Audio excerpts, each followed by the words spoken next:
George, welcome to the podcast.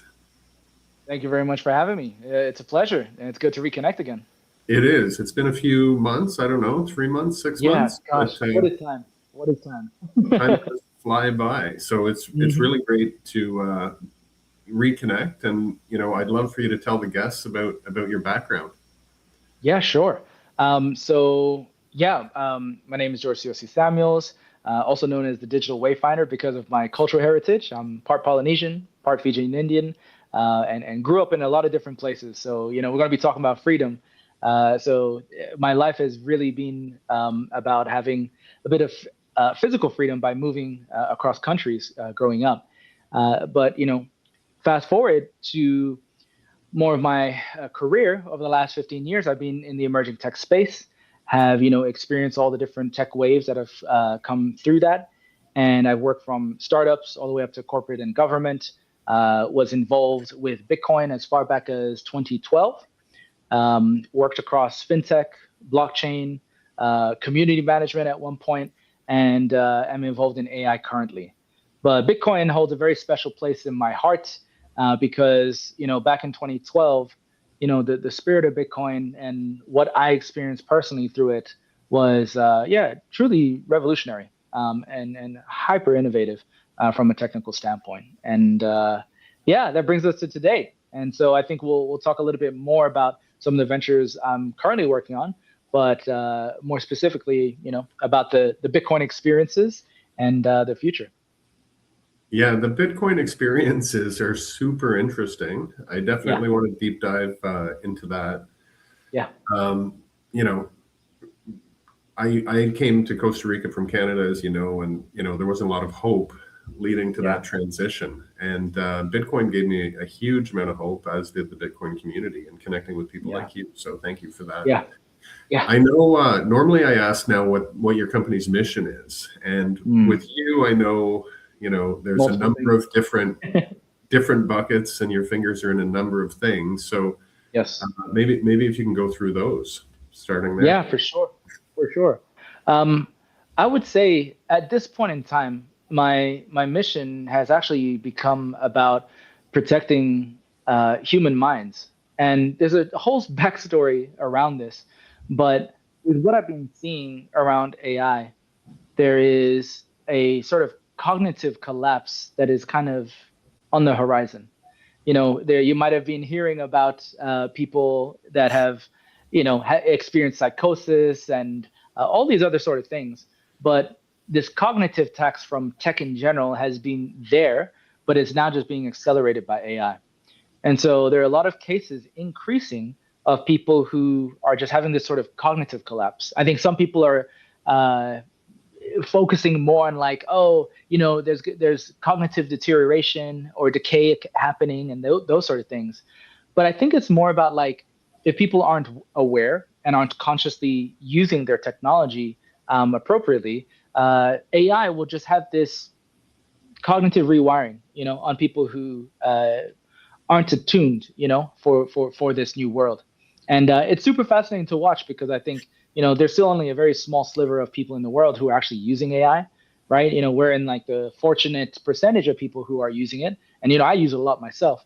But I can see how if we are not careful, we can outsource too much of our cognition. And in terms of the companies that I've been involved with, the last company I had was Anna. It was a Web3 accountability platform, and we were essentially coupling people's accountability goals with Bitcoin blockchain.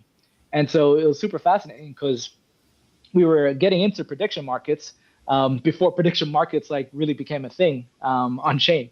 And before that, the other company I had was Faya, which was set up in Singapore around late 2018. And that has always been focused on just more the consultancy side of emerging tech. So every new tech wave that comes in, we look at people, culture, and tech, and that was what its focus was. And yeah, I think that sums up the last three companies that I've had. Well, I guess kind of digging in now to the company. So maybe more generally, before I Yeah. go there, uh, there's a word conscious Yes. thinking, consciously doing things. Yes. That's in a lot of, what I read about you and when I hear you speak.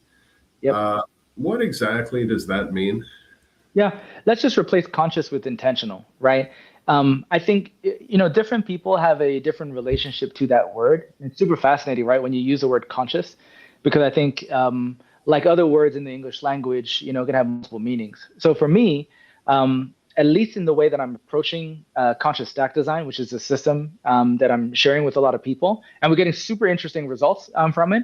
But it is about teaching people how to consciously design their stacks and not just become masters of individual tools, because the world is becoming tokenized. It's already digitized, right? And more people are operating in digital environments, but we don't actually see or take much conscious awareness of how these digital environments are influencing us. Um, there's a lot of research already and scientific studies about physical environments on our behavior. And we know that a lot of tech companies have been manipulating our behavior through, the doom scroll and all these other behaviors, right? The hooks. But I think what AI is doing is that one, it's flipping the economics of the SaaS world, and two, it's introducing new types of behavior that is pushing us to become more orchestrators than individual tool masters. And so this orchestration is where you need to start to think in stacks. And this, I think, is actually going to help us deal with the cognitive load that will come through AI introducing more tools and technologies through all this abundance. I'm digesting. I'm Yes. digesting. Sorry. But yes, hopefully some of that made sense. And if you need me to clarify anything, just ask away. Well, I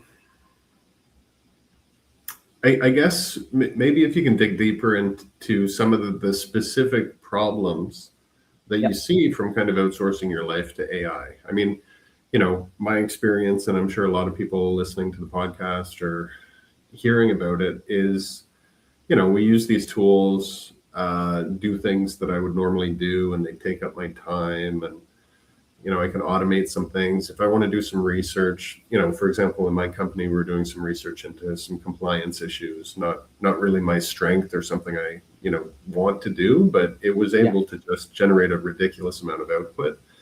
And, being the compliance officer, I obviously can't outsource that to AI. I need to consciously be aware of, what's going on and how it impacts Yeah. the partners I'm working with, whether that's my law firm, compliance officer, regulators. Uh, so, like, where's the risk? Like, what's the point where you're like, using this tool effectively and you've kind of fallen off? Yeah.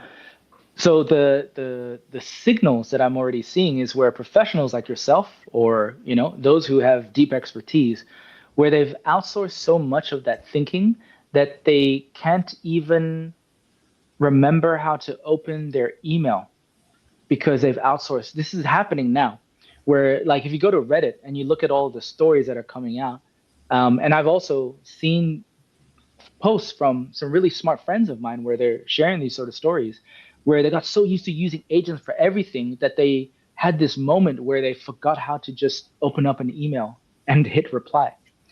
And this is the warning signal. If you I hope you never experience this, right? But It seems like it's the same, like when you couldn't remember anybody's phone number, right? Everybody's yeah, just, yeah, exactly, right. And so I'm not much of an alarmist. I actually want to see us just simply become more conscious technologists in general. I think we have grown up in a time where the technology grew at a pace that we were still able to manage. AI has now just compressed time further 100 times, right? Where now it can do so many things almost seemingly from our side at the speed of light that we can't possibly um, oversee it all, right? Like all these things that it's outputting, most people are now summarizing summaries. And so and it's just like with language, right? When you if you do that enough times, you lose context and you get lost in translation, right? yeah. And I think I that's part of the danger. I have one kind of example of this. Like for Yeah. me, when I was studying in university and CFA, I would get the books. Like I would go straight to the original source. And there were a lot of Yeah. people at the time who were using, different summaries of the books or people's representations of the books. And Yeah. like to me, that didn't make sense because clearly you were losing something in translation. It wasn't going to be perfect. Yeah. And And people's summaries are different too, right? yeah, How they summarize what they read can be different. And so then it makes you wonder, how is the LLM thinking about it when they're giving us summaries, right? yeah, And you notice when you start, because I do this because I'm a nerd, but I literally use three models minimum now for my outputs because I started to see over the last few years how each model upgrade, there were new guardrails, which meant new types of bias, which, and it just kept stacking. And I was like, no, this is if, and this is for us who are technical people.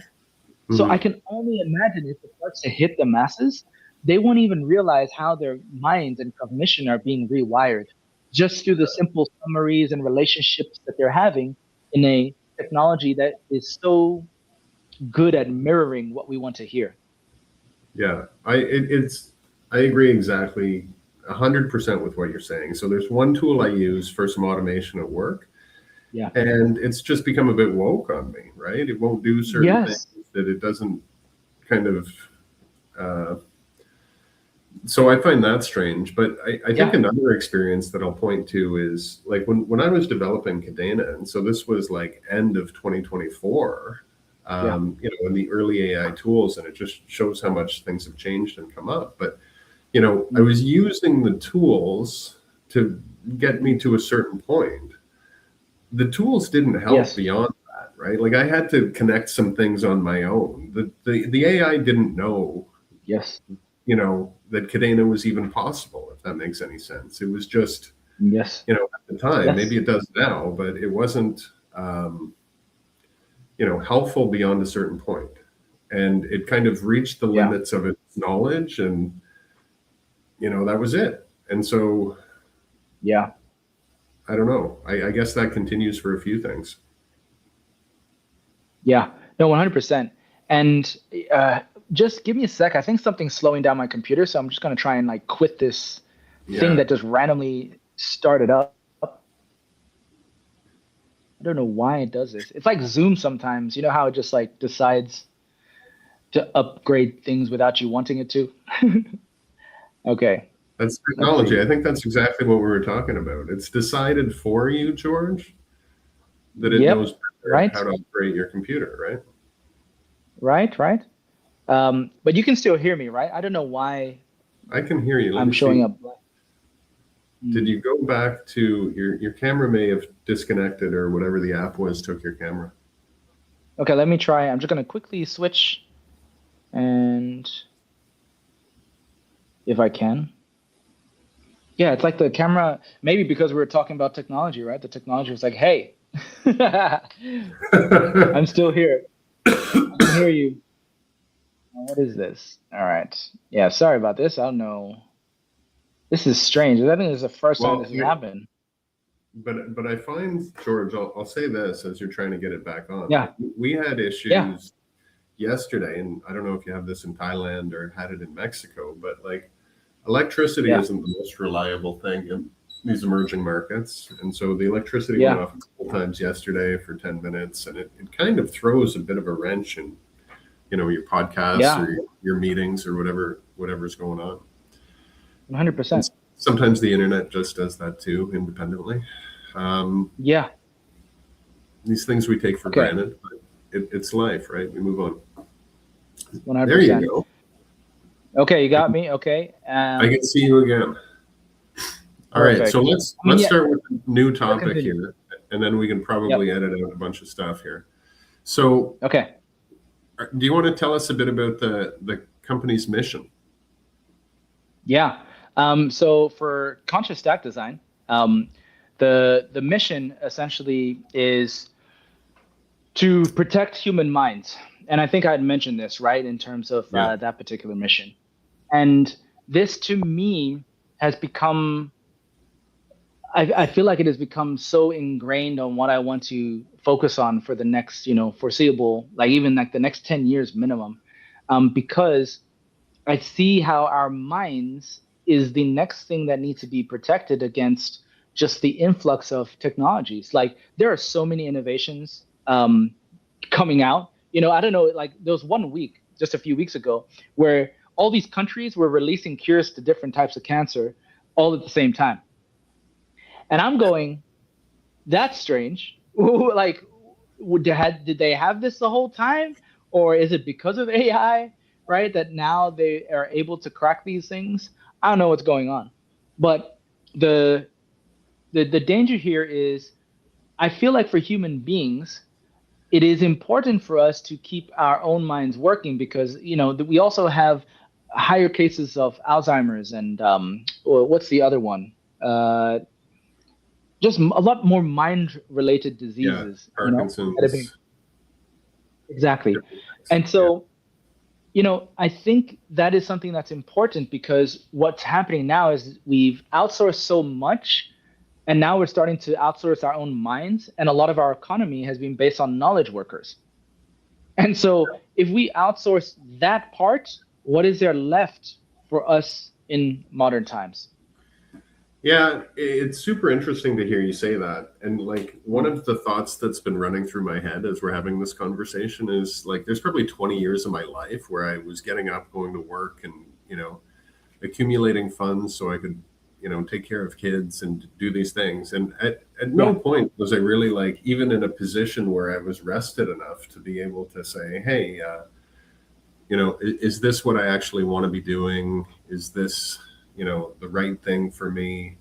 It was just kind of you're on this Yeah. train.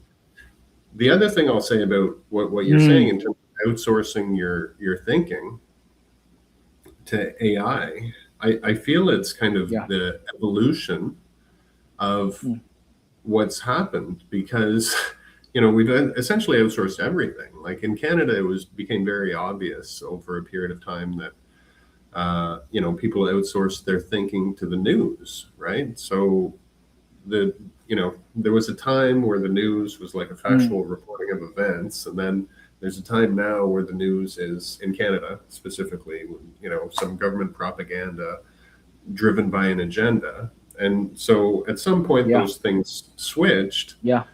I think people maybe at one point were trained to look at the news critically, and now they're not. So they kind Yes. of accept this. Okay, well, if somebody thinks freedom's important, then they're automatically racist. We need to paint these people with this brush, and so you had Okay. this Yeah. fake news, and then you have the food that people go get from food is essentially cardboard in many cases, Mm, or it's nothing really resembling food. It's in a package in a box. It's been yes. manufactured in a factory, um, and so I think a lot of people, I think you're seeing some people kind of remove themselves from that and get back to a life that's Yeah. actually more connected with, the ground, the sun, uh, certain realities in the world, as opposed to this Yep. just completely made up fake Yes. nonsense. And even like I would take it to the money too, since we're Yeah. like I could look back at the Matrix and I'm like, wow, it's literally, your entire banking sector, public sector, everything is literally just made up of, money that the Yeah. government printed will and that banks can put on spreadsheets and create out of thin air also. And, Yes. there's no kind of, how can I say, like the consciousness, I don't know if it comes back to truth or like reality Mm, at some point, but yes. is that the desire when you're protecting people's minds so that they can, I think Yes. to a certain extent, we're all kind of shaped by everything that's coming in. And so, Yes. how do you do that? Especially when the speed at which things are coming in is, Exactly. picking up every day. Yeah. So, I think, and okay, my video looks like You look great, jittered. George. Okay. Oh no, thanks. But no, I mean, like on my side, it's like kind of going back and forth. But can you hear my audio fine? I can hear your audio fine and you look Okay. the same. It Okay. had Okay. that Cool. period where it was out. Okay. Cool. As long as it's coming out clear on your end. So Yeah, I think everything that you're touching on is like spot on with how I'm framing this and how it's kind of emerged too. The conscious stack design is kind of like a methodology and a system that came out from my own personal experiences with tech in the tech space over the last 15 years and rolling out, and teaching people new tech for each wave, right? And just what I saw. And I did notice that when I would start rolling out new technologies, right? Whether it was a startup or a corporate or a government to a nation, I noticed that there were always the same types of resistance at the beginning, right? Which you can kind of expect with anything new, right? There's ingrained behaviors that often become uh, rituals, they become traditions, they just become the culture, right? And when you're trying to introduce a new technology, either you do it forcefully and you just don't care how people feel about it, or you figure out a way to sort of use analogies that map to existing worldviews or behaviors. And so it was from that where I then started to see patterns. And I realized that these patterns of how groups were thinking were showing up in the way that they chose their tools as a collective, right? And this wasn't just for the digital era. This was also when we had tools and technologies in a non-digital way also, right? If you look at the history of weaponry, it's super fascinating to see the types of tools that each culture would choose and why, right?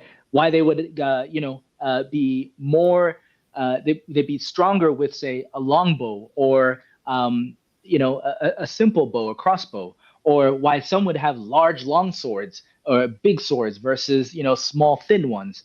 And those same sort of patterns, when I started to see them, that's when I started to realize, aha, well, if we are spending so much time in our digital environments already, can we not just use that as a way to sort of realign ourselves without having to retreat to the mountains or the middle of nowhere away from society, right? And still keep our center. Because I feel like we have these experiences as human beings, and I feel like it's not doing anyone any good if you just go and retreat with all that wisdom and experience, right? For forever.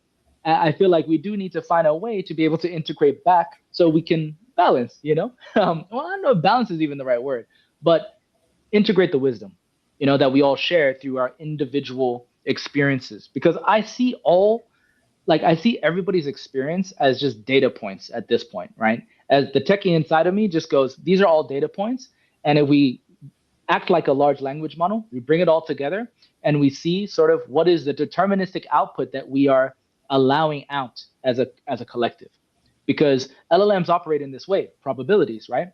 And so it's Yeah. going to weight it for human beings because we can't deal with probabilistic thinking. We had to program the LLM to give us a weighted response, right? And to give us a deterministic answer.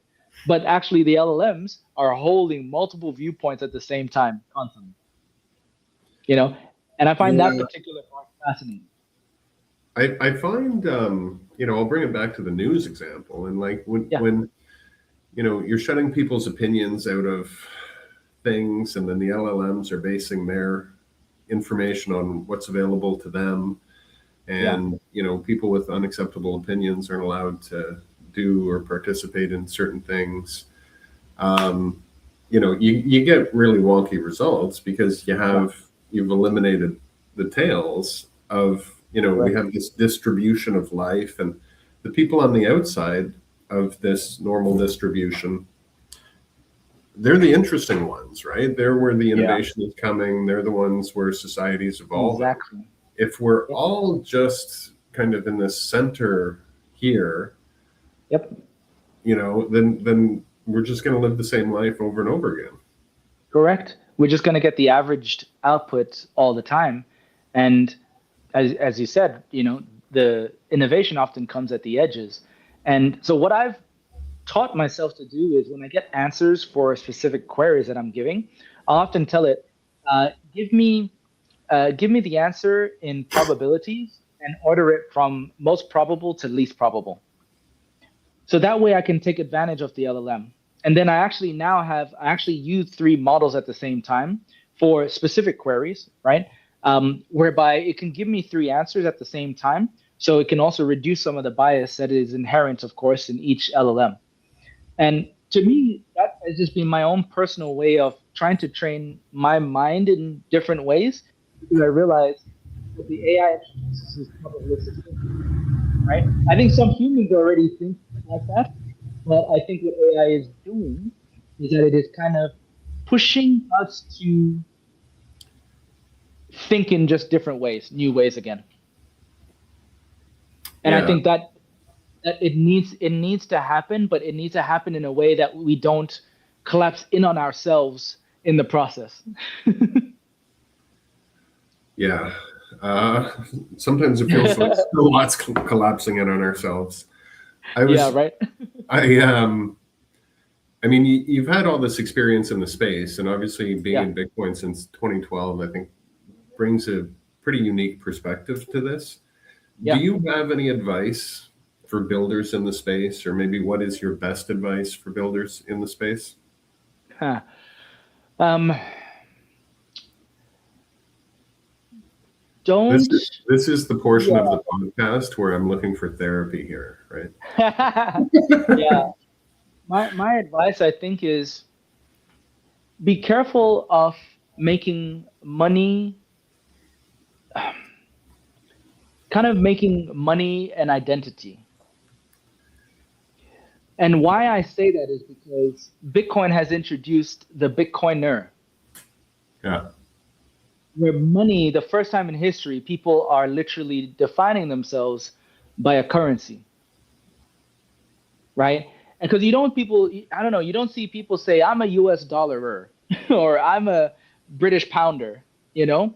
But with Bitcoin, our religious tendencies have been and behaviors have been mapped to this new money. And it kind of, to me, reflected, and this is maybe part of the jaded side after being in the space for so long, right? Because I saw like the best and worst of humanity, I felt like, in those years of my Bitcoin days. Because I was like in the middle of the action, when it was split with the associations and the funds and the miners at the time. And I kind of was sad when Bitcoin started splitting, like into their factions, because people lost the why and they started fighting over the how, if that makes sense. And Yeah. that seems to be, um, yeah, I think that might just be a human tendency. Like, I think we all want to have our own variations on a specific idea, and that's fine. But I think it's just what I go back to is just be wary of making Bitcoin an identity, because it's Yeah. kind of reflecting how us as a collective have put money up almost to godlike status. Yeah, I agree with that. In terms of, I would say, I would add that to anything, like, Yeah, hey, yes. dissolving ego and all this stuff. But Yeah. I think the reason, I'll just say, I think the reason for it, because I think I felt this, is Yeah. a lot of people coming to Bitcoin have literally been kind of outcast and rejected from every community that they've ever been a part of. And Yeah. so, you find this community, and then Yeah. that is how people identify. And I I think understand. once you're in the community, you're like, yeah, these people get it. These people are the ones that I'd rather hang out and be with. I was just Yeah. talking, like the last guest on our podcast was he's a builder, and he builds communities, Yeah. houses, and Yeah. for freedom loving people. It's a big Yeah. market for that, apparently. Yeah. No, and I think that's the thing though, because there is Bitcoin, and maybe it provides a good umbrella, but it's that freedom part that I found that is the thing underneath Bitcoin, is that a lot of people who are very attracted to sovereignty, freedom, they're the ones who I found a lot in Bitcoin.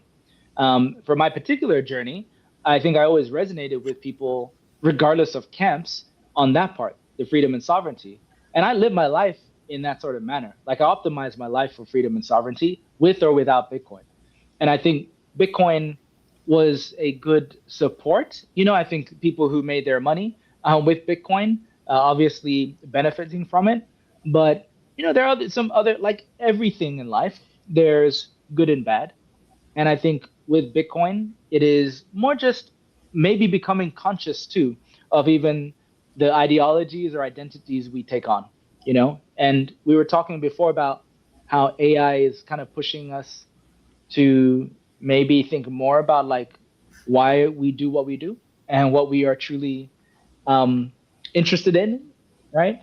And I think that's where Bitcoin is very alluring. I think, you know, for folks who do want to have the freedom and sovereignty, and then also have a feeling of economic empowerment. So I understand why, you know, it has become an identity. But the flip side is just be conscious of how far that identity goes. No, that makes a lot of sense. I Yeah. think, yeah, I think that's important for all kinds of reasons. Mm. I'm gonna cut it here, George. Is there Yeah. people or places that people can go to find out Yeah. more information about what you're doing? Yeah. I think my website is probably the easiest. Just go to georgecoc.com and it'll link you out to all the various things that I'm working on. And yeah, you should be good to go from there. Amazing. Well, it is very wonderful to reconnect with you again. I hope it's not another 6 months before we do it again, but always good to see you, and enjoy the new adventure in Thailand. Thank you so much.